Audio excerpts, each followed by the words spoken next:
to grant him a mandate to press Congress and use the bully pulpit of the presidency to pass a constitutional amendment for a balanced budget out of the House and the Senate and send it to the states, where I'd like to see Stu Iverson and others ratify that balanced budget amendment to the Constitution. We can do that. We can repeal Obamacare. We send a balanced budget amendment to the states, and it gets ratified by 38 states.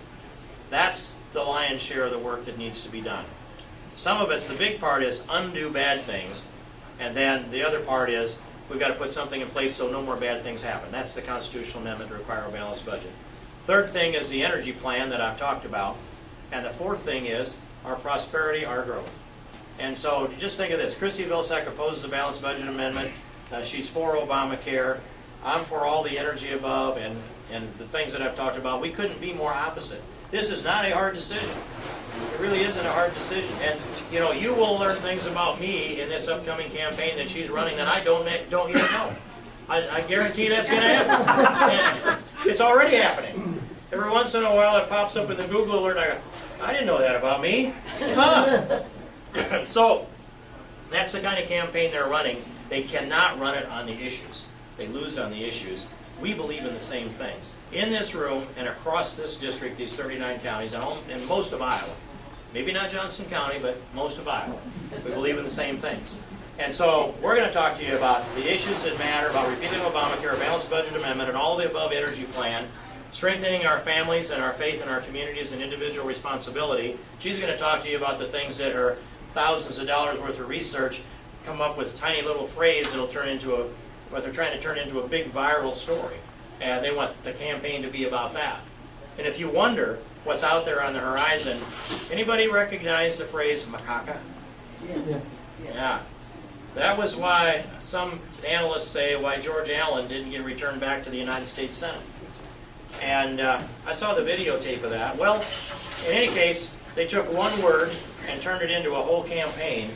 And United States Senator George Allen lost his seat to Jim Webb over that issue primarily, not that issue alone. And now I wouldn't bring this up except the campaign manager for Jim Webb is Christy Vilsack's campaign manager. So you know what's coming. A constant dribble of negative, false attacks. And at some place along the line, they will pick something and go, that characterizes the whole thing. And we're now all going to hyperventilate in unison. And that's what they do. You should think about this. You know, there are people out there on the left every day. They get up in the morning, if they get up in the morning, and they go to the website, and they start searching around trying to come up with something that they can be aghast about, something they can hyperventilate about. And then, so they hyperventilate a while, and then they send off their email to their email list, and they try to get the whole country to hyperventilate about something. We need to be worrying about things that matter. And what matters? Unconstitutional taking of our American liberty in the form of Obamacare, 17% of our economy, and your freedom. That matters. It matters that my little granddaughter, Reagan Ann King, was born into this world owing Uncle Sam $44,000. On her first birthday, she owed him $48,000, her share of the national debt. Now she's a year and a half old, and her share is $51,000, so is yours. And if you're a taxpayer, only half the people have a federal income tax liability. It's really 102, because you got to double it. Because you're going to, if you're a taxpayer, a federal income taxpayer, you double the $51,000 as your share of the national debt. It's an easy number to come up with. You just go $15.7 trillion in national debt divided by about 306 million people. You come to about $51,000. Your share. And so, little babies born today, they get this thing that is not, you know, it's not a savings bond. It's an anti-savings bond. It's a debt. It's like getting handed a bond of $51,000 that is your mortgage that you have to pay in your working life, and the interest is accumulating from the first breath of your life. We're dealing with, and what are we doing in our time? We're living pretty good. I think we've got a good lifestyle here, but we're putting our children and grandchildren and babies yet to be born in debt. And we're the richest nation in the world, and we can't live within our own means. We've got to do something about that. That's the balanced budget amendment. But it's also a cultural change here in America. It is a moral, fundamental moral issue. It's immoral for us to pass our debts along to children yet to be born and ask them somehow to figure out how to solve the problem we created in our lifetime. So there's a lot ahead of us, and this campaign, she has said she'll raise $3 million or more. She's ahead of schedule to do that. There are at least 3 super PACs that are announced that they're going to come and pound away, and they're engaged to some degree, and it'll be a lot more before November. And we have built our campaign team up. It's kind of like really being in business in a lot of ways. That when I remember back in '78, I saw a picture the other day. We had 2 bulldozers and a scraper, and I bid this job that took probably 6 bulldozers and 6 scrapers to get it done. And so we ran 2 shifts, 22 out of 24 hours, 7 days a week. I worked with both shifts and slept in the pickup once in a while, and we got the job done and made a little money. But then I learned a little better than that. You bid the job, then you figure out how to get it done, and you put the machines and the manpower in place to get it done. And I did that for 28 years. And our campaign is like that too. We ran a campaign that was one of the most efficient, and it required some of the least amount of dollars of any campaign in the country. We did it grassroots. We know how to do that part. We're still going to continue with the grassroots part. We're going to do that and do it as well as we can. But it also takes the funding raising side of this, the media side, a full strategy.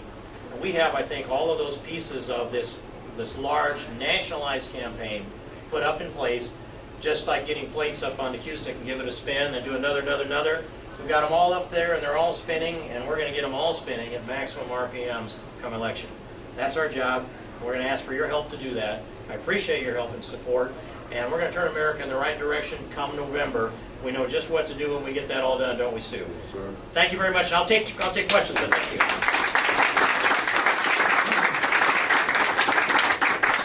Yes, ma'am. Thank you for taking my question. I wonder what part, where does the corporation's responsibility lie when it comes to Reagan Ann's big tax or big debt and balancing the budget? It can't all be done on the backs of middle class people. GE doesn't pay taxes. They're making a lot of money, aren't they? Isn't there money that can be drawn from the corporations that we have in this country that are paying huge salaries to their CEOs and stashing money away in Swiss? I would name, there seems to be a couple of favorite operations going on there. The president's favorites would be Warren Buffett's operation and GE's operation. And I know Warren Buffett is, at least it's reported in the news, he's got about $1 billion tax disagreement with the IRS while he's lecturing to us about the tax rate that his secretary is charged versus his rate. GE has had no tax liabilities reported in the news, corporate income tax liability. I would make the argument, though, that it's awfully hard to go get that money. Because corporations are more in the business of aggregating your tax dollars than they are paying them themselves. They tax the tax onto the product they're selling in order to recover that, so they're a tax aggregator. But in the end, those corporations they're in the business for a profit. They've got some fancy tax lawyers. They're going to collect it from their customers. But who makes the laws? Yes. Now, I would go a lot further with this discussion. It's a big, broad one. But I'm not saying we shouldn't be out there collecting taxes for corporations. We have that. That is the law. We do need to collect them. They create foundations, and Warren Buffett would be one of those, that has a stack of tax lawyers that have circumvented, at least presumably, I don't see his taxes, but it's got to be the case given the wealth that he's accumulated. But I also have on the other side of that equation, I'll just say I'll take your point, and it's one that's very hard to get done. There was a movement to try to tax corporations that have moved off the shores of the United States. A lot of Democrats thought they could do that. They moved out of America. I did a stop in, went on a trip over to visit our troops, and we stopped in Ireland to fuel and rest the crew and go. And I sat in on briefings while I was over there. American corporations, at that time there were 560 American corporations that had changed their domicile from the United States to Ireland because of their tax structure. They started out with, I think it was 0 corporate tax if you moved there, and they got in trouble with the EU pressure and raised that rate up to 10%. I think it's 12.5% flat tax today on corporations. And they still have economic trouble. But that's a very difficult thing to put your thumb on the bubble of mercury is what it's like. Well, if I owed money if I owed taxes, you can bet that somebody would be after me to get it. You know. Make another point on the other end of the spectrum, though. There's a corporate component of this that you brought up. And then you have the other part of it where it's been reported that 51% of the workers don't have a federal income tax liability. 47% of households don't pay federal income tax. Now, you can argue that they pay property tax through their rent, but as far as the federal income tax liability is concerned, if you add up the people in this country that aren't working, there are 72 different means-tested welfare programs, federal. 72. Say that again. 72 different federal means-tested welfare programs. And no one can list them all from memory, nor do they understand how they all work or how they might motivate people to do the right or the wrong thing. It's a mess of stuff. And when you go to the Department of Labor's website and you start to add up the Americans who are of working age, not in the workforce, start at age 16, that's an opportunity to go to work.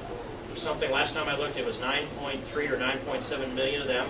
Worked my way on up till I got to where Walmart quit hiring people, age 74. We pay unemployment at 74. And we pay unemployment at 74. And you add those numbers of people up and add to that the unemployed, that number approaches 100 million people that are of working age, not in the workforce. Now, some are homemakers, some are retired early or on time, some are in school, but there are a whole lot of them that are living off of your dollar. And there doesn't seem to be the objection that there was back in the 90s on how to address that. So it's a big, big picture. Your point added to a lot of other points in there. Mike? When you did your study on energy production, Energy Secretary Chu and the President basically want to destroy the coal industry. And if we did that, how much do they want to destroy it? Because I just did a quick calculation. We would be down to 48 quadrillion BTUs. And it's energy that runs our economy, that creates our taxes. And if you just look at what's going on in Minot, North Dakota, and Calgary, Canada, if we, did you do any studies about what that would do for jobs in our economy when you're putting that together? I didn't go down and do the math on that. This was kind of our in-shop piece with the limited staff we have. But you really pointed out something that I didn't think about that. Because when we put this chart together, we weren't as far down the line into this shut down the coal industry initiative that's coming out of the White House. But what's going to run those electric cars? yeah, electricity that is generated from coal, isn't it? Yes. And so here's what you've done. That's cool. Yeah. Subtract these BTUs out of here, and you find out what we've got left for energy, and then you take that and you divide it by 101.4 quadrillion, and you change that 72% number down to It's about 50%. I just did a quick calculation. 50%. That's where they're heading, and we're going to be energy secure with a no coal future. I didn't think of that one, and I'm glad you did. Yes, I'm from this lady in the back. Yes, you support the Ryan budget. I just wonder if you could tell me more about how the Ryan budget affects Social Security and Medicare. Well, it affects Medicare this way, and that is that if you're 55 or up, it doesn't affect you at all. That's an important point. And if you remember, Obamacare cuts Medicare by $532 billion. And that dramatically affects Medicare, and then it starves the resources. What the Ryan budget proposes to do, that's part of law today, so we've got to address it. What the Ryan budget proposes to do is give people a choice on whether they want to stay on traditional Medicare or they want to buy into free market-driven Medicare replacements that equal to or better than the Medicare coverage. And that competition, we believe, will keep Medicare costs down. That's the Medicare piece of this. The Social Security part of this is a different kind of an equation. It is not that far from solvency, and it's been tweaked in the past to get it solvent.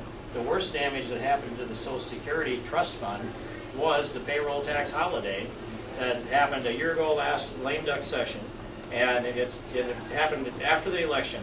It severed that 50-50 equal share relationship in payroll tax from employer and employee, and gave a 2% suspended payroll tax holiday to the employer side. Probably politically impossible to put that back together again. But what it did was created a hole in the Social Security Trust Fund of $209 billion. I voted against that, and that was one of the major reasons that are there. With Social Security, though, it's already scheduled to have an increase in age, and we can take a look at that and make some adjustments along the way to make it actuarial sound, which would include these concepts of raising the cap and taking a look at the income of some of the people that are there. That's not a dramatic change, and again, that doesn't change anything for anybody 55 and up. So, but the Ryan budget, my disappointment with it is, it's 26 years before it balances. And that is not soon enough. I think we go off the abyss and follow Greece sooner than that. That's my main concern about it. Let's get to a balance faster. And under 10 years, and down by 5 if we can get it done. Yes, ma'am? Thank you. Once Obamacare is repealed, what are the other big threats to Social Security and Medicare? The big threats? Well, the baby boomers are the biggest threat. And honestly, this large population that is my age group is the pressure, a lot of the big part of the pressure on the entitlements of Medicare and Medicare and Social Security. But aside from the Obamacare piece and the $532 billion is what you're referring to, then that's referring to that cut that they took out of it in Obamacare. Then it becomes the numbers, 10,000 people a day coming on to Medicare, coming on to Social Security, and how do you deal with that, and how do you have the resources to take care of it? And it becomes a long-term situation, and that's the biggest reason why the Ryan budget doesn't balance for 26 years. Thanks. Anything else? Yes. A few years ago, I listened to you discuss the illegal immigrant situation, and I was very, very impressed with how you talked about. It's hard for me to understand why people don't know what illegal means. You know, why should we be giving them all of these things when they are here illegally? How is that looking? Are you having any luck with your side of the story, or is it? Well, I'm glad you remember that discussion. I think I know a way to approach this question. First of all, I've sat on the Immigration Committee now into the 10th year, and I don't know how many hours of hearings and testimony and how much data I've poured through, and I spent 4 years as ranking member on it, so I have a lot of background. Immigration law is very complicated. It's more complicated than I can think. I can't think of another area of law that is more complicated, but I'm sure they're out there, and I just don't understand them well enough to say so. But my overall philosophy is this, that in the end, we cannot grant amnesty to the people that are in the United States illegally. If we do so, that rewards people for breaking the law, and if you reward them, then there's going to be more of them. There were really 2 times that Ronald Reagan let me down, only 2 that I can think of, and one of them was when he signed the amnesty bill in 1986. And I remember what Chuck Grassley said. He said he voted for that, he would never vote for another amnesty, because he learned then what went wrong. So here's the approach that I would have. The number could be 11 million illegals, it could be 20 or more million illegals in the country. And it's true that some of them came here because they wanted a job. It's also true that some of them came here with a pack of contraband on their back. And the illegal drug situation in the United States is far worse than we can learn by reading in the media. It's reported by the Drug Enforcement Agency. They use this number this way. 80 to 90% of the illegal drugs consumed in America comes from or through Mexico. So a big part of our drug problem comes pouring across that border. There was a time when I had a better feel for what the numbers are of illegal coming across the border. But there was a time by the testimony of the Border Patrol under oath before Congress that verified their opinion that about 11,000 a night, every night on average, coming across the border. Now, so I went back and looked and saw that that's about twice the size of Santa Ana's Army, every night. Now, we sit here and twiddle our thumbs and let that happen, while all those drugs are coming in at the same time. And so I'll say this, we can provide operational control at the border. We're spending about $12 billion a year along that southern border. And that 12 billion, if you figure out what it would take, let's just say, if I would go to you and I'd say, Stu, if you go out to your farm, and I'll just pick a mile in your mind's eye, 12 billion divided by 2, $6 million a mile.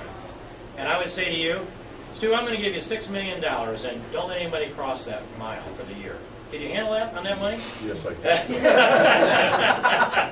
What if I said I'll give you a 10-year contract and it'll be $60 million for 10 years? This will make it work. You pocket a little bit of the change too, I would think.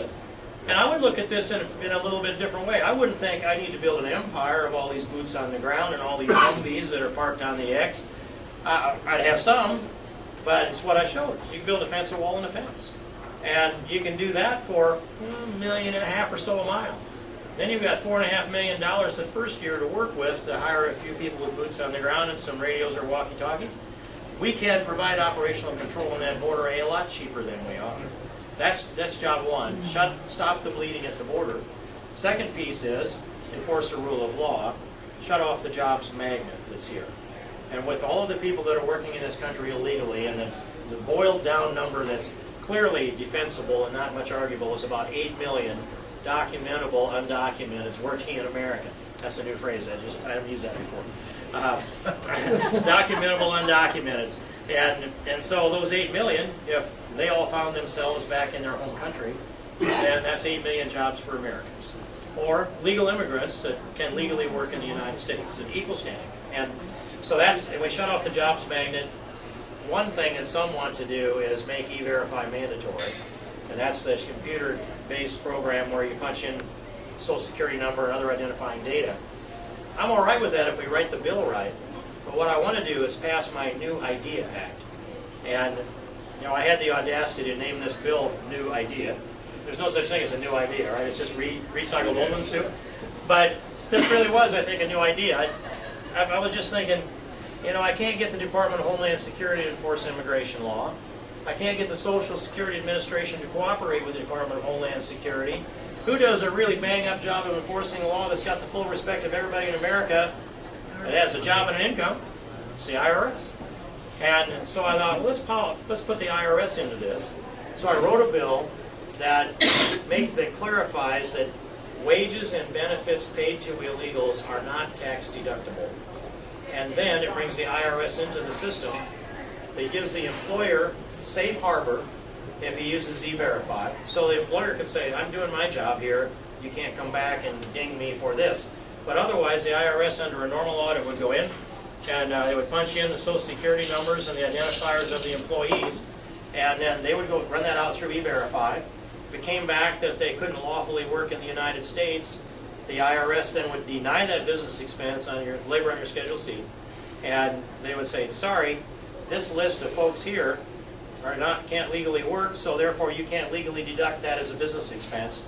So that money that was paid in wages goes over into the gross receipts column, shows up as net income, and then the IRS says, and by the way, you have a tax liability here. And there's going to be a little interest, and there'll be a little penalty. And so your $10 an hour illegal becomes about a $16 an hour illegal. And the employer has an incentive to shut off the jobs magnet. It's like a simple solution to a complex problem. And we're making progress with that. I don't think we're going to get that passed before the election. But I have floated this past Mitt Romney. And, short of objection, I think there's some optimistic chance to get that done. Those two things, and then we've got to end sanctuary cities or sanctuary states. Local law enforcement must cooperate with federal law enforcement. That's always been the case. It needs to be the case with every area of law. And the anchor baby side of this, where we have someplace between 340,000 and 750,000 babies born to illegal mothers that came into the United States, many of them to have that baby. And they get full rights to citizenship, and then they start the family reunification plan. And that's immeasurable, how far that goes. So we do those things, but in all of this, it's really about reestablishing the respect for the rule of law. If this country cannot be a successful country if we don't respect the law and follow the law, and if the administration turns a blind eye and refuses to enforce it, then it erodes the rule of law, and that is chiseling away at one of the pillars of American exceptionalism. That's what I think about immigration.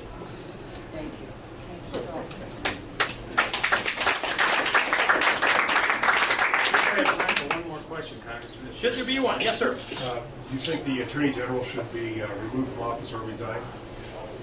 I have thought it would be useful to get to the bottom of it first, before he left office. I think he's becoming a political liability to the president, and that's the reason where I think he's likely to go before the election. I think that Eric Holder has blocked the investigation of Congress, and he has delayed the subpoenas of information that he should have responded to. There's plenty of justification there to call for him to step down. And I have joined in Darrell Ice's initiative to hold him in contempt of Congress. I haven't quite publicly called for him to step down, but if I were the president, I would. Is that? Yes, you bet. Is there any other one quick? Maybe we can grab that along the way. If it's upbeat, I have to figure out how to end these meetings on an upbeat note. No downstrokes here. Well, we're gonna run this highly energized campaign. We're gonna be in all these communities. We'll continue to build the grassroots part of it. And it's an absolute joy to serve Iowans, whether it was in the state Senate with Stu, whether it's in Congress. I thought I'd burn down here by now. Instead, I'm all wound up. So let's go for it for another 2, 4, or 10 years, however long it takes. Oh, don't tell her proper. There's the other. Hey, this is fun stuff. It is. I'd like to let everybody on our Republican Central Committee know we now have a website. And if you've got your minutes from our last meeting, you'll know what it is. It's www.writeiowa.gop.org. And Keith Sundberg has set it up. We've got events and the candidates on there and everything, so check it out. 32%.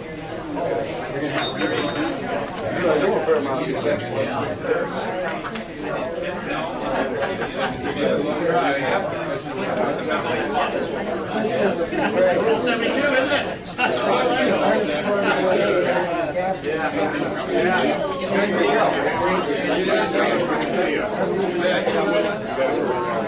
Pretty good talk there.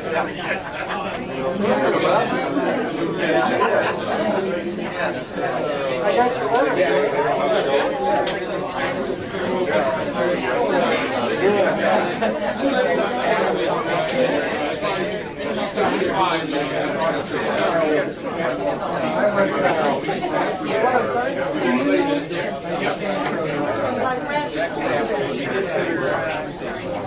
Oh, did they? Why, that I